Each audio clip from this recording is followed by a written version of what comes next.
बहू और बुलेट। घर के बाहर फट फट फट की जोर से आवाज हुई।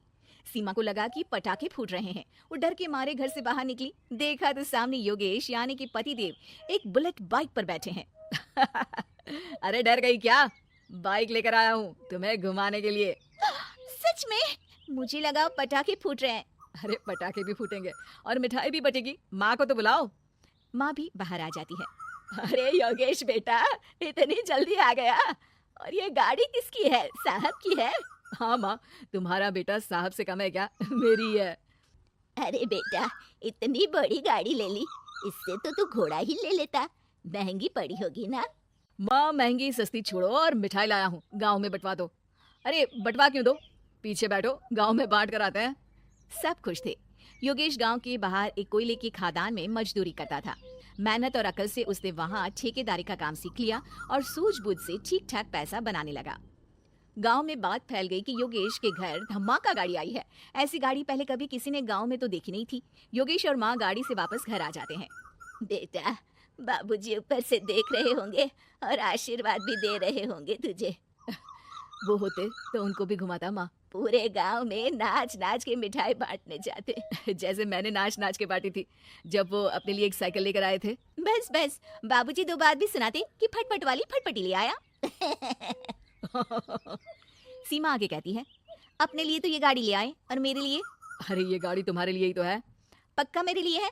अरे पक्का तुम्हारे लिए है।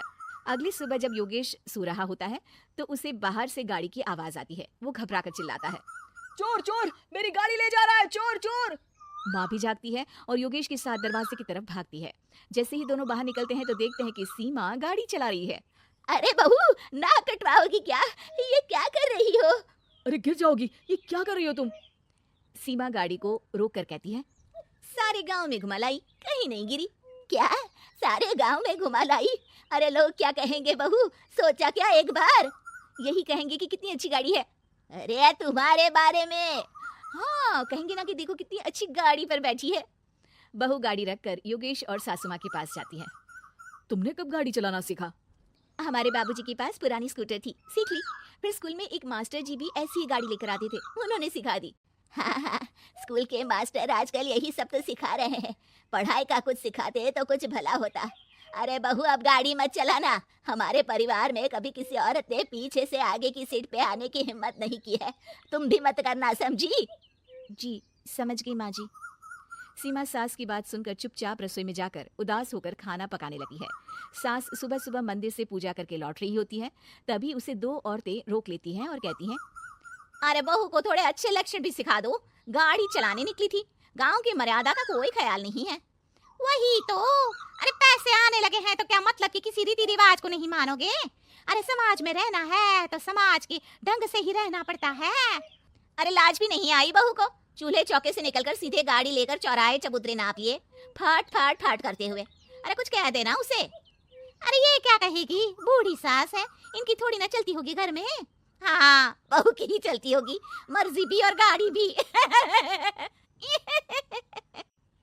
सास सब सुनकर घर आती है और बहू को चिल्ला के बुलाती है, अरे नाक कटवा दी सबके सामने गाड़ी चलाकर। औरत जात गाड़ी नहीं चलाती। शहरों में तो 4 पहियों वाली गाड़ी भी चलाती है और हेलीकॉप्टर, हवाई जहाज भी। शहर में थोड़ी ना रहती हो मैडम साहिबा। आज के बाद गाड़ी से ही नहीं, यूं भी निकलना बंद तुम्हारा घर से। माँ सही कह रही है, कहीं भी जाना हो तो मुझे बता देना, मैं लेकर चलूंगा। आज माँ को तुम्हारे कारण कितनी बातें सुननी पड़ी।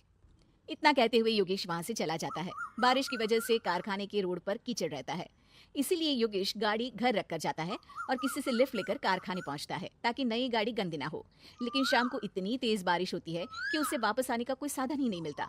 बारिश बढ़ती जाती है, रात के 11 बज जाते हैं। रास्ते में एक नदी का ब्रिज है, अगर उस पर पानी आ गया तो योगेश कारखाने में ही फंस जाएगा। पूरी रात भूखे प्यासे बितानी पड़ेगी। घना अंधेरा, बिजली की कड़कड़ाहट और तेज बारिश।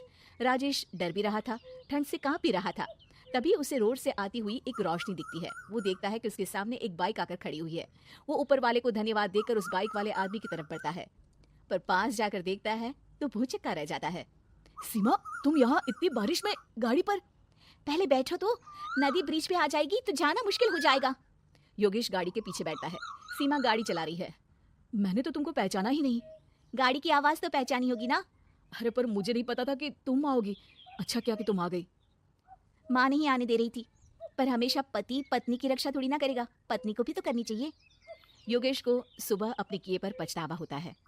उसकी आंख में आंसू आ गए जो बारिश की बूंदों में बह गए थे। उसके बाद सीमा को सास ने और योगेश ने खुशी खुशी समाज की सीमा लांघने की मंजूरी दे दी। अब वो जहां भी जाती फट फट फट गाड़ी पे ही जाती।